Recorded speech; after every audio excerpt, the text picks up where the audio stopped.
now we're recording, and I'll share my screen to you.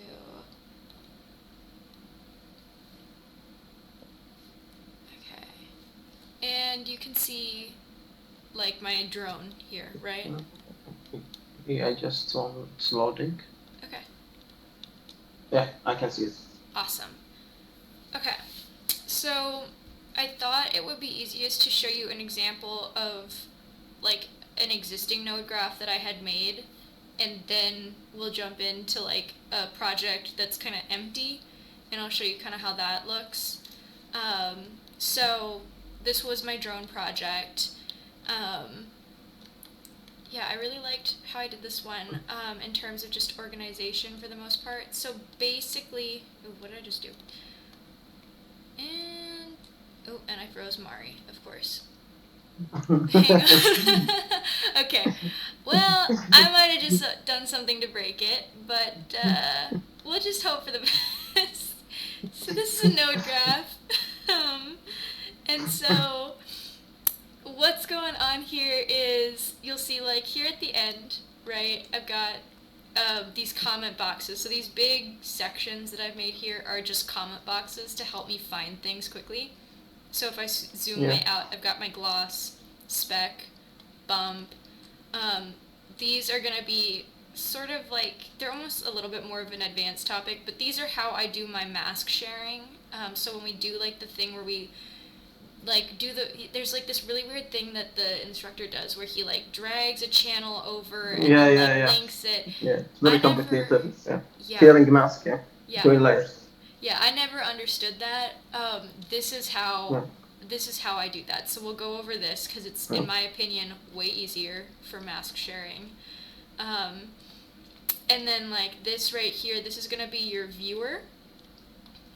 So, like, whatever you're currently viewing, whatever you've got set to currently be viewing, is going to be plugged in here. And then it looks like I've got something else plugged in here. I think it might be the same. Oh, the bump is plugged in. So I must have been viewing my bump at one point. But you can see there's, like, 1, 2, 3, 4. And if I go here and I hit, like, the number 1, this is going to load, and then it's going to hit that. And so what I can do is basically plug this up, and this will almost create, like, hotkeys that I can quickly jump between. So I'll go back to 0, if I can. I don't know if the hotkey 0 actually works. So we'll go to my channels and diffuse, and we'll set this to current channel. So now it'll jump back. So what I've got here is basically, like, this section right here is going to be my diffuse channel. I typically put that closest to the viewer just so I can quickly find it.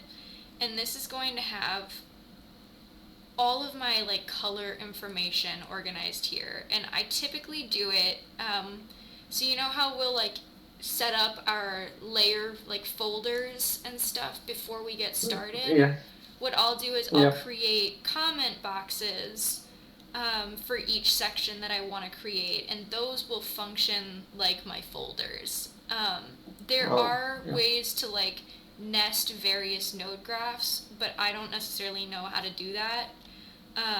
So this is going to be, like, the most basic way where all your nodes are in one place. And then if you wanted to look into that, or if I figure out how to do it, I will absolutely let you know. But you can see, like, I've got my base colors here. I've got my white, my pink, and my blue.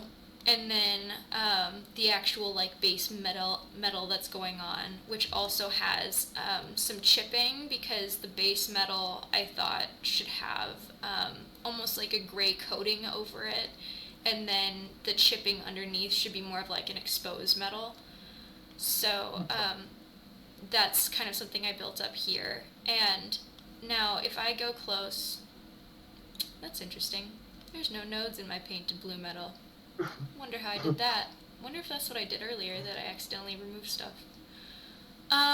So anyways, what's going on here is you're going to see a lot of these purple nodes, right? And these are, sometimes I name them and sometimes I don't. But you should generally get in the habit of naming your nodes. And so what these are is, it's almost like when you create a new layer and you get like the options for like multiplying and creating like different blend modes and stuff, that's what you're gonna get with this. And I just, hang on, pop it up. I can see my node properties. Normally I work with my node graph on one screen, and then I'll like stack my node graph and my node properties, and then I will, no, that's not what I wanted. Pop this out. And then I'll have like my actual viewer on another screen. So this is gonna get really crunched because I can only share one screen at a time. So basically, when you double click on one of these, you're gonna see like all your blend modes and stuff, and you're gonna be able to adjust like the opacity of stuff. And then like there's this swizzle thing, but I don't really know what this does. So I pretty much just focus on these two parts of the merge nodes is what they're called. And these are gonna be the way that you're connecting all of your different colors and your tileables and everything. So you'll see like here this is gonna be, so this is kind of confusing about nodes. You'd think this is the start, but this is actually the end. And whatever your farthest node out from the end, this is gonna be your start over here. So I start with my white color. And so this is gonna be just a basic white. This is gonna be a slightly different toned white, and you're gonna see that I have this dark white is my base, and you're gonna see that if you get really close, where these scratches are, you can see that I have this darker color underneath this lighter color, right? So we've got the base is on the top, so you're kind of thinking backwards at all times with nodes. Your base is on the top, your over is underneath, and then your mask is going to be at the bottom, right? So it'd be like, you would think in layers, no, that's correct, okay, layers. So in layers, it might look like this, right? Base, over, mask, right? Or you would have like you might have your base and then the over, and then the mask might be somewhere right here, right? Like this is what your mask stack is going to turn into. And if you wanted to take a look at how these things build up, we'll do this in a second. But you can start creating a layer in Mari, and you can then like add a filter and a mask to it, and you can see how Mari is going to auto-populate your node graph. Because your node graph, which you can access right here, and then this section, node properties, is right below it,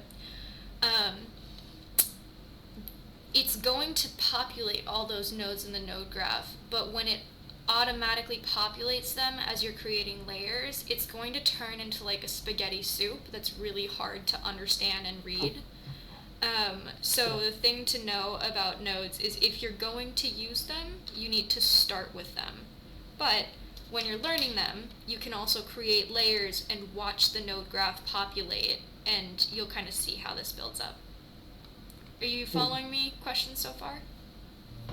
Yeah. Okay. Perfect for so far. No questions. Okay. The other thing I want to cover really quickly while we're in here is the receiver and the transmitter. So this is literally, it's just a receiver node, receiver 1, and you see I've created a channel name for it. And so you're gonna see that if I can get into my channels right here,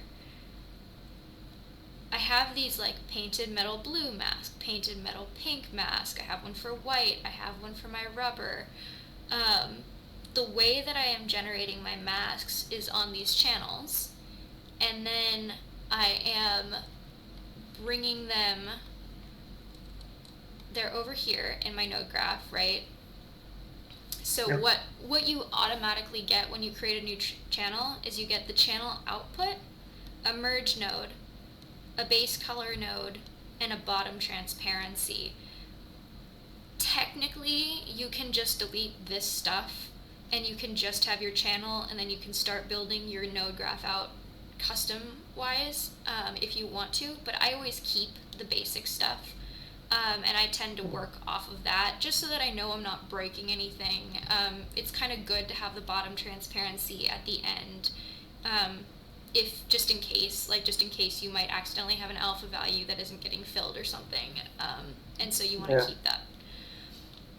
My base is going to have, you know how we'd like select sections and then we'd dye them all white, or we'd fill them all white, we'd fill them all black, and then you do the linking.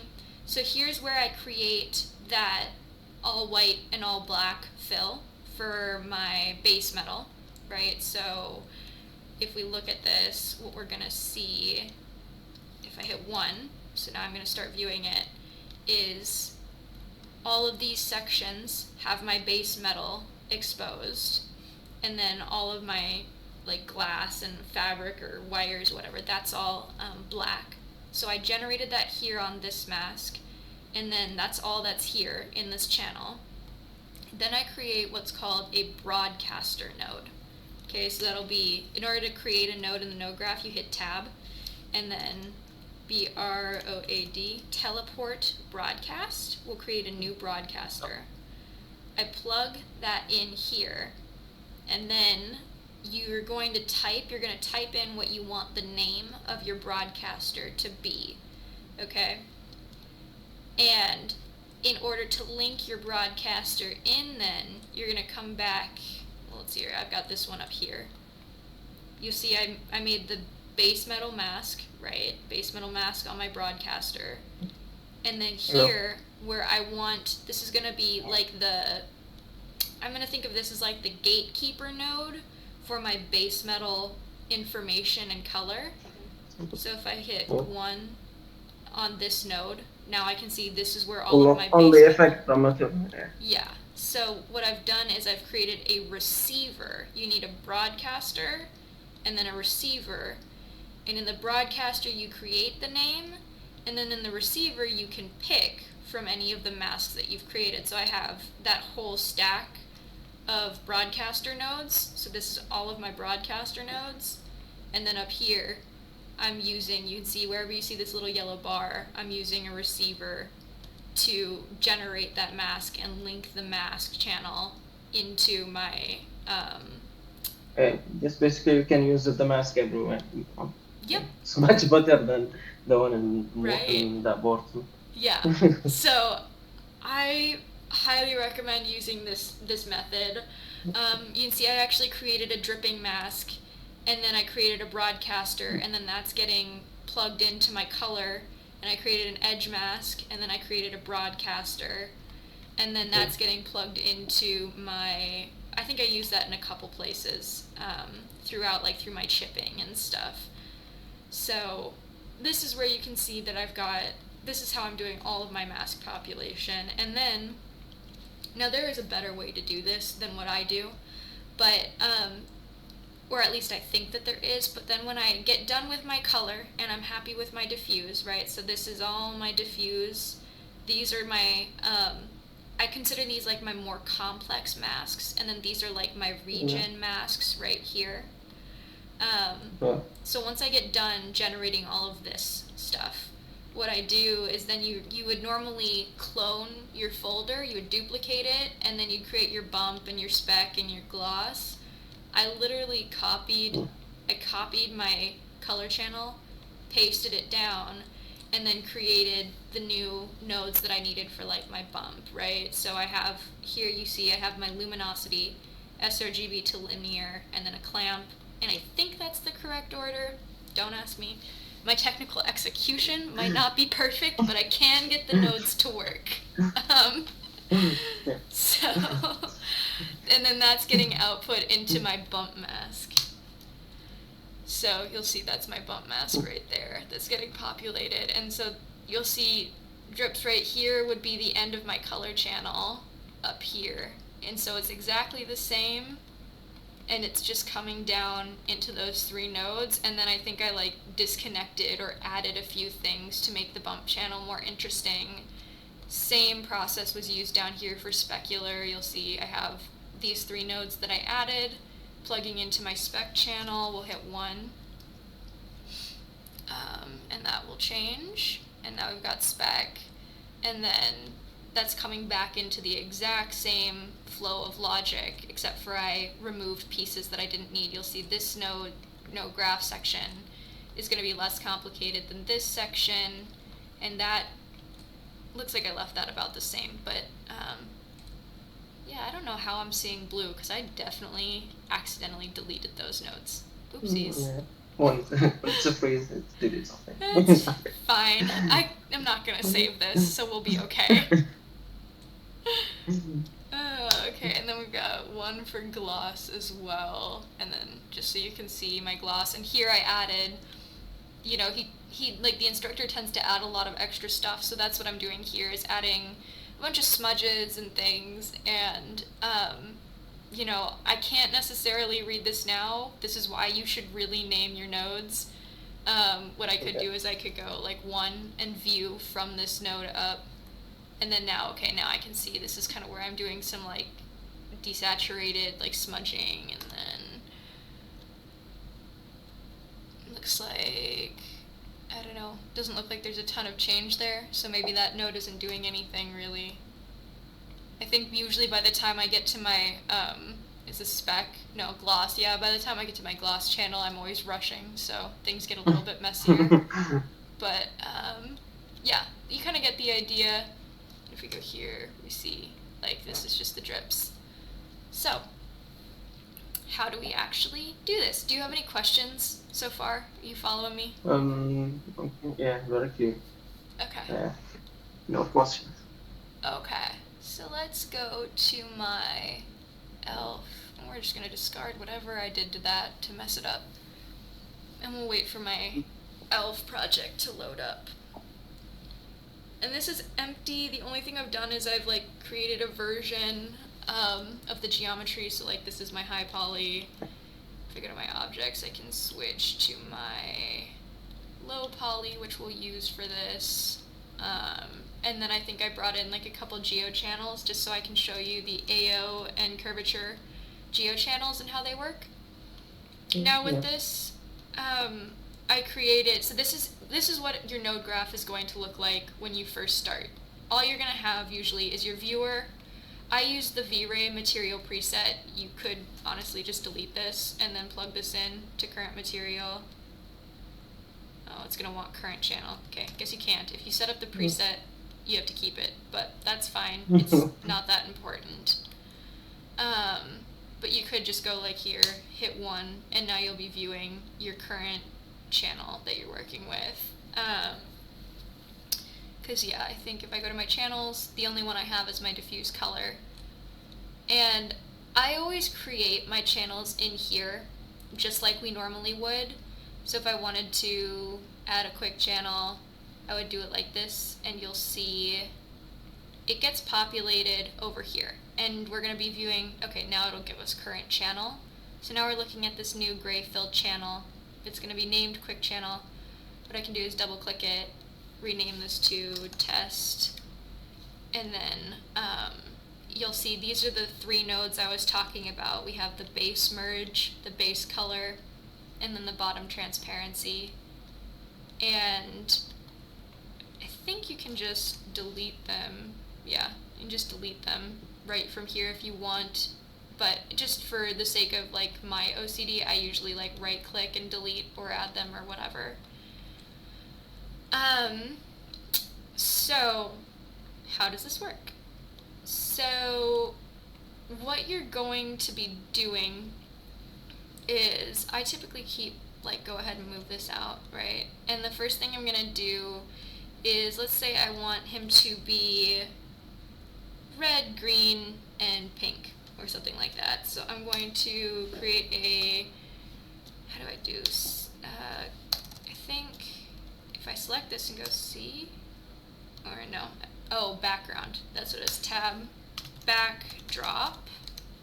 So now this is that label thing I use as my folders, and I'm gonna apologize here. It'll get a little bit slow because I have to remember the names of the nodes as I'm going. So And really the hardest part with nodes is just knowing what nodes exist. But the nice thing is, because you've already got experience with layers, every layer can become a node. So you already know the name of the nodes. It's literally just a matter of creating these different types of layers. Does that make sense? Yeah. Okay. So this will be my green, and I can change the color to green. So now I know this is where I want my green stuff to go. I'm just gonna move this all the way to the end. When I didn't really understand nodes, I would keep this at the beginning, but now I understand that this would usually go at the back of the chain. Or at least in my workflow it does now. And then I'm gonna create, I can select this, Control C, Control V, and it will paste wherever my cursor is. This top corner will paste down. And then in this new one, I'm gonna change this to pink. And then we'll change the color to pink. Okay, cool. So now what I'm gonna do is I'm going to tab, and it'll tab to create a node wherever my cursor is. We'll make a color. Okay, this is just going to be a solid color, and we'll do another one here, tab, color. Now, double click to get this to do something. Let's make it neon green. Okay, and we'll make this one also like neon pink. So these are here, they're available, but they're not hooked up into our like flow of logic just yet. And to get them hooked up, we're gonna use a merge, and I'm gonna plug the preceding node, the node that comes before this node is gonna go into the base. Okay, so this is the base of this. Okay, over it, I'm going to put my green color, and then to get this to show up, I'm going to go ahead and plug that straight into my diffuse, and now he turns green. So, very, very simple to just get it flowing. You just need to keep in mind that whatever comes before generally is going to be your base for what comes next. This is a place where I got confused, and if you kind of mix this up, when you get to paint layers and stuff like that, you're gonna find that you'll be painting and it won't let you paint and stuff like that. So you want to be very careful with the order of, you know, where you put your base and where you put your over. Make sense? Yeah, it makes sense. Okay. Now, what if I want... So let's see here. I'm going to go ahead and do the same thing. We'll create M. By the way, I'm just using the hotkey M. We'll automatically create a merge node. We'll put this pink over. We'll make this the base. And then we'll put the output in. And now it's going to turn all pink. Okay. So what if I want like the undertone of this guy to be pink, and I want the green to be over the pink, and I want to say use a geo channel and like the curvature to get the cracks of the skin to be pink, and I want the overcolor to be green. In that case, what we would do is I would take this pink channel, I'm going to move this stuff down, I'm going to plug this into my diffuse, and now I'm going to disconnect this as a base. This is where we're going to get into kind of a slightly more complicated section, right? So I guess first I'll explain the mask channel. You know how a mask works. So this isn't going to be super confusing, but we'll create a geo channel, right? And then I'm going to plug my geo channel in here, double click it, and now I can set it. I've pre-populated an AO, and this is actually curvature, but I forgot to name it. So now you can see this is working. This is my curvature channel. It's pretty low res. Everything is fairly low res on this guy. But this is what it's doing is it's masking the green so that the this base color can show underneath. And this is a paint color filled, so I can't just like change the color quickly, but I could paint and stuff would show up in the cracks on this channel. And I'm getting a spam call. That's fun. Okay. So now if I say wanted this to be the pink underneath, well, we could put the pink back here and make that the base. Or another way that I also like to build it up is, you know, say I have like multiple shades of green and I just want to use solid colors to reveal them. We're going to use pink in this case. I would actually, what I would do is I would take the merge and I would plug the merge into the over, and then I would make the pink the base, I would make the green the over, and now instead of putting my geo channel on the green, I will put it here. So now you'll see that this is creating a really wild experience for us, but this is doing just about the same thing that other flow of logic was doing. It's just doing it all on the green channel merge. And so I'm now building down instead of building out. Does that make sense? Yeah. Okay. So basically just the idea is you know how you can make a mask stack within a mask stack? That's what I'm doing here, is basically creating a mask stack within a mask stack. It just looks a little bit different. And So now it's a mask stack, or? yeah, kind of. It's not going to show up in your layers like one, but you can think of it as a mask stack. Does that make sense? Yeah. Okay. Yeah, it's the same concept. It's just being done. This is how you would do it through nodes. Yeah, small nodes. Yeah. Yeah, and so basically, I'm doing this here on the over channel, but you can do the same thing off of the mask channel. So we'll keep working on this one. But say I wanted to maybe multiply this mask with my ambient occlusion. So I could tab, create another geo channel. We'll set this one to be my AO. And then we'll select both of these and hit M to merge. And now you can see that what we're seeing is the over. Now we're seeing the ambient occlusion and not the curvature. So we'll double click this, and just like we would in a layer, we'll set this to maybe, let me see here. I always have to guess with blend modes. I'm not the smartest with them. I think multiply. Yeah. I am just starting to understand how blend modes work. I get nodes. Nodes make sense, but blend modes, no. So I always have to play around. But now you can see that we've got our ambient occlusion and our curvature are coming through. You can also build up tileables and paint masks and stuff like that, paint layers. Same, it's all gonna happen in the same way.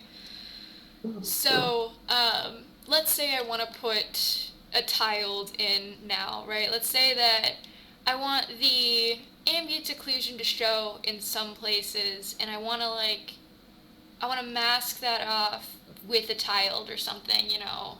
So tab tiled, or we can tab triplanar projection. You're literally just typing in the nodes that you want to see. So we'll do triplanar, and it's gonna work the exact same way that it works everywhere else in the layers. You're gonna double click it, and now you can put in your front image, top image, right image. So I don't have any tiles in here, so let's just see here. We'll go to my documents. We'll go to I have a resource library. We'll grab a think tank texture library, tileable, and we'll hope for the best with this one. Okay, sure. And then now that should be in my image manager, and we'll drag that into here, and we'll drag it into here. This almost looks like it has color information, but Yeah. I don't know if you saw a difference in there, but basically what we should see, this isn't a very good tileable from what I can see, but you would from here be able to like build in the tri-planners. You can also put them, if you have a that's one that's colored, you can say like we'll go here. If I click a merge node and I want to merge it, it's going to automatically create that into the base channel, which is nice. We'll create another tab, tri-planner projection. And this is not to look good, this is just to show you how it works, right? So, this looks kind of trash. We'll go ahead, we'll create another one out of let's go to my texture library. Let's see here. These metal ones tend to have like something interesting going on. Maybe this. Yeah, there we go. Now we've got this happening. And you can see that because I haven't filled in the rest of the tri-planner, you can see sort of like the areas that are still exposed here. Yeah. Right there, and then we'll put this in here. And I have a tri-planner, and let's say I just want to like use this mask to like also mask this guy off. There we go, now it's doing something. Okay, yeah. So this concrete just is working all over the whole thing, lightening it, but you kind of get the idea with that. And then I think one other thing we're going to want to definitely look at real quick before we do like the broadcaster and receiver is, let's say we want to paint, right? Because the cool thing about Mari is we can paint on stuff. So we'll create another merge node, and we will hit P to create a paint node, and it's going to remember the last type of paint node that you made. So I was working in linear last time, so we'll go down to 8-bit, 4096 is fine, and we'll set this to sRGB. And let's say that I want this to, so with the color, you're going to see like the half black, half slash. That just means that the value I'm selecting as my base is black, but then because I have it down at transparent, this black is not going to be doing anything. It will be a transparent paint node. For painting, I generally do this unless I want the paint node to fill, like I'm creating a mask. And yeah, that's just kind of what you need to know. I think we turn scalar data off for sRGB, I think. So I'm going to do that. Now I have this paint node. If I plug this into the over, see it does nothing. We'll go paint, and I'm going to change this to blue. Yay. And now you need to, sometimes this gets finicky, you need to select this, then your paint, and you should be able to paint on the paint buffer. And this is the part of nodes that gets infuriating. Maybe you have only paint on selection mode. Oh yeah, it could be. Let me see here. How do I fix that again? This is the part Go the first one you tab it. This one? Up on the, go to object mode. Ah, yes, thank you. Yeah. See, like this is, like I said, I can make these notes work, but the other parts I am not great at. So these tutorials for me absolutely come with a disclaimer. But now I can paint. And then let's see. I think I have Control-Shift-C, and we'll go ahead and we can do some cool war paint on this guy. Right on. Sweet. B to bake, just like normal, and there we go. Now I've got some face paint on him. So that's painting. It can, like I said, it can get finicky where if this gets deselected, like say you click over here or something, then sometimes it won't paint. So to get it working again, I always click my merge, and then I double click my paint, and then usually you won't have a trouble painting. again. Does that make sense? Yep. Okay. And then the broadcasters. Okay, so what if we have a new channel, or say we want to, say we wanted to select the eyes, which I think are separated, so we might be able to object select them. Let's say I create a quick black channel, right? And that channel is going to get populated here just like we saw before. And I'm going to just bring it down here, and now I'm going to go ahead and let's see if we can select a section of this guy. See, in here this is going to be so embarrassing because I'm never good at this. And I'm in selection mode, connectedness mesh, and can I select the eyes? Looks like a yes. Sweet. And I'm going to shift, select that, and then we'll right click and fill white. And this should think for a second. Yes. Okay, it's working. Good. And now if I deselect, you can see that this is white. So this is I'll name this channel. This is my mask channel. Eye mask. Okay.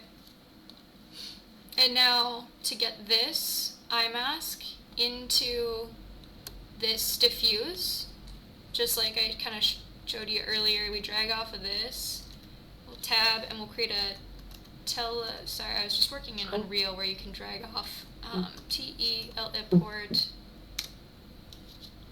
teleport broadcaster. Double click this. So you get the broadcaster, and it doesn't have a name. We'll name it eye mask. Okay? So now that has a name, which is good. Now we're going to come back to our diffuse color.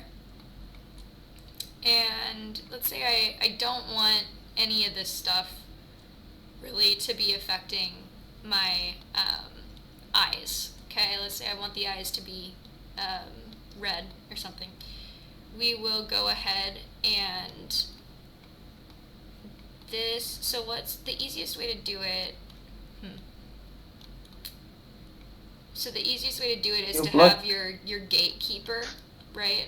Your gatekeeper node, which I didn't really set up here. So I think we'll do it from here and see if what we can do is get the pink and green masked out. So we'll tab and create a teleport receiver, and then we'll click into this. We'll set the channel to eye mask. We can also type it in if we know exactly what it is, but it's like case sensitive and everything.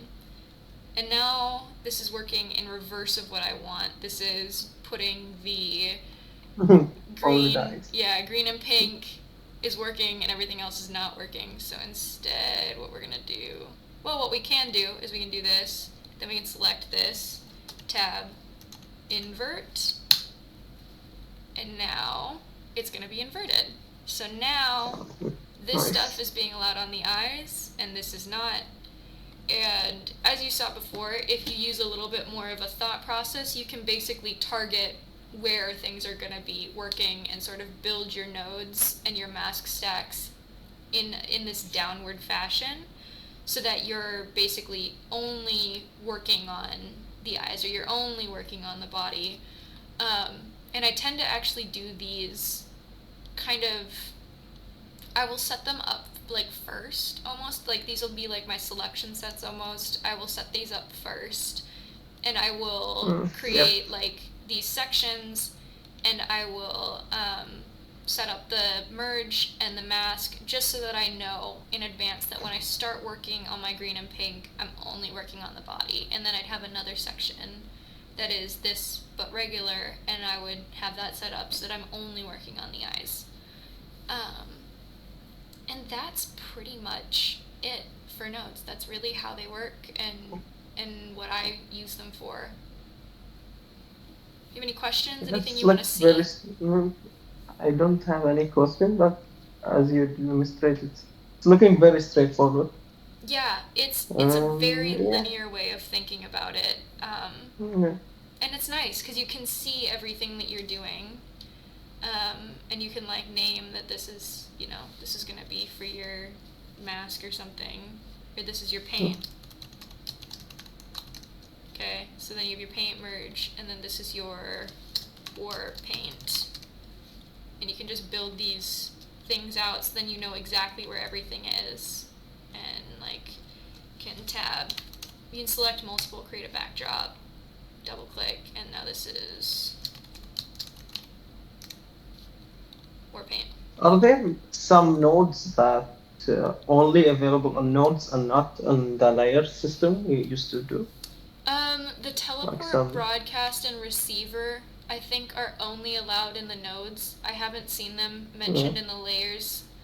The Yeah. teleport, broadcast, and receiver also, they are new as of, I think, Mari 5. It was like 5.3 or something. So if you go back too far, they don't exist. So just be aware of that. Okay. Yeah, and then I think you can basically broadcast between multiple graphs. So if you were to figure out how to create a second graph and say you were doing, this work, that you were creating this mask on that graph, you can use the broadcast to broadcast from one graph to another, which is nice as well. Yeah. So that's So the nodes are worth it for the broadcast and receiver nodes, honestly. yeah. And how you set up your layout? Like I know you have now only one monitor because you Yeah, sharing so your screen, but really, how the node graph and node properties you make them only in one monitor or? yeah, so I would make this and this like a full window. Just the node graph and node properties would all be on one of my monitors. So if I say we'll just pop this out and we'll pop this guy out. And now I'll have all of my space that I generally want. I'll dock this over to the side and I'll just bring this off. And then I think this is my layout generally. I might try and close this if I can. I'm not really, yeah, I'd collapse this. Yeah. And then I just have all my painting options over here. I feel like I normally have my shelf over here as well. No, right, I would do that like this. So that I can just quickly get to the brushes that I want. And then I have down here, I have my image manager, objects, and my channels. And just because I don't use my objects very often, I might even pull this out and just close it. And then I'd have just my channels and image manager. Or I would have my image manager and my shelf, and I just really would never go into these sections unless I needed to. Yeah. So yeah, because you don't really need the channels tab when you're working in nodes, except to I create my new channels here. So I pretty much yeah. So I kind of leave these here, I guess, as an option. That I can go to them if I need to quickly, but I'm mostly just using these and then these settings, and that's pretty much how I work. Yeah, nice. Thank you very much for that tutorial. Yeah, of course. Is there anything else that you want to see, or a specific node that you want demonstrated? Not for now. I think you demonstrate everything. And every node I needed to create the texture. But do you work in 8K or 4K? I think I normally work in 4K right now, just because I haven't. I might work in 8K on my next project, but I could just keep my files smaller right now. And then I usually blow my UDIMs out pretty large. So, actually, this project I kind of intentionally under-resed everything. I did sort of a low res on everything, so I think if I go to my UV mode, like, all of my stuff is packed in pretty tightly rather than, like, using one UDIM per body part and everything. And that was just kind of to see, I just was curious what the result would be, so I just worked in this fashion to see how low I could go, basically. And then I did everything in 4K, with, like, the option to upres to 8K. For this project, I worked in Substance, so I didn't really use Mari this time, just because I was learning stuff, so, yeah. So also there's something in Substance where you can like you can bake the ambient occlusion, curvature, and low-res, and then upgrade them at the finish to like 4K. Can we do this also on Mari, or we not try it? So, I don't necessarily know how to do baking. Well, yeah, no, in Mari you can. So in Mari what you would do is you would, I think you use the Moto renderer to bake, which is, let me see here. I'm downloaded the Mari 7. They have a bakery. Do you see it? Oh, no, I haven't seen that yet. Yeah, you should like consider it because it's too fast, like very fast. Really? Oh, So that's exciting. Yeah. Okay, yeah, so I Mari mean, 7. yeah, so I think what you do in, at least like in the old way that we were shown, is basically in your objects channel, you would select, so this is my low poly, I would select this one, which is my high poly, and you would normally name these nicely, but I was working in a very different sort of workflow at the time. And then you would go to your bake, and then you can set your preset, and I'm not going to do that because it's going to freeze my computer up in Mari. I did all of my baking in Substance. But you would bake the high poly, and then you would create the geochannels, and then you would hit this little plus button up here, or wait, no, that's going to add an object. You would go up here and add a version. It's misleading. So you'd add a version, and then you select your file, and then that's how I imported this 26 version low poly. And so then you can use the geochannels don't change, so you can use this same AO and curvature on this low poly mesh now, and you can literally delete your high poly version if you wanted to. So I don't know how you delete version. Yes. Oh yeah, remove version. So now I remove this. I'll just So say this. for adding the low poly, I got to add version. Yes, so you would right click. Yeah. Add version in add the version, objects. Yeah. Yeah. Yeah, and then just make sure that high poly version is selected when you bake, and then you can add the low poly later, and then delete the high poly, and now you're going to have a slightly lighter file size, and you'll have the exact same geochannels. I imported mine from Substance just because I wanted a faster bake, but yeah, same difference pretty much. Okay. Yeah. Oh, and you can re-import them, so... Yes. So if I just deleted my high poly, which no, I mean you can re-import for example, the curvature. So for now you have the 4K curvature and you want to 8K. Can you? You can. So you just click the I button again, and then we'll just change my geochannel from curvature to, I don't know, height, and then import all. So you can like completely change the type even, and it's just, you'll see it updated all my nodes, so now it's very confused as to what's going on, but it's not confused, it just looks confused because it's ugly. But this is actually impressively ugly. This could be like your grandmother's curtains or something. But yeah. So we'll go ahead and import that curvature back in. And do you use normal map or only bump? I used normal maps for the first time. This time I'm in film, so I feel like normal maps just haven't been covered a ton. I'm actually going back through some videos to like learn more stuff about them and catch up.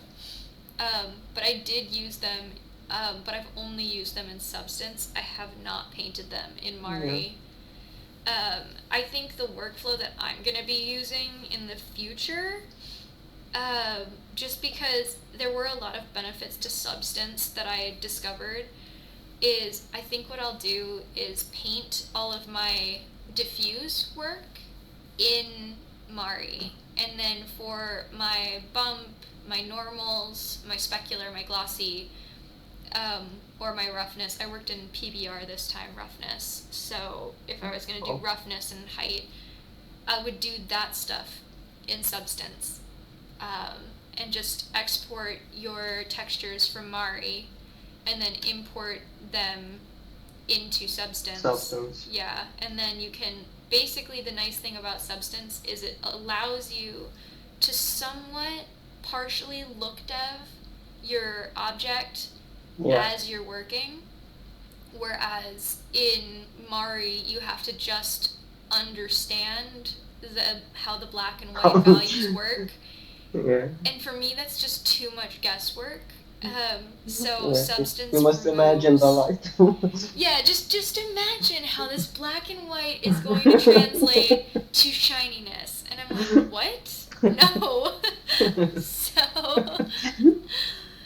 So that's kind of my new workflow would be, I would say, bake your maps in Substance, paint, like import everything and paint your color in Mari, and then bring your model and your color back into Substance and finalize the specular, glossy, roughness, whatever you need, metalness, do all of that in Substance. And I think that's going to be the most streamlined way of doing it for right now.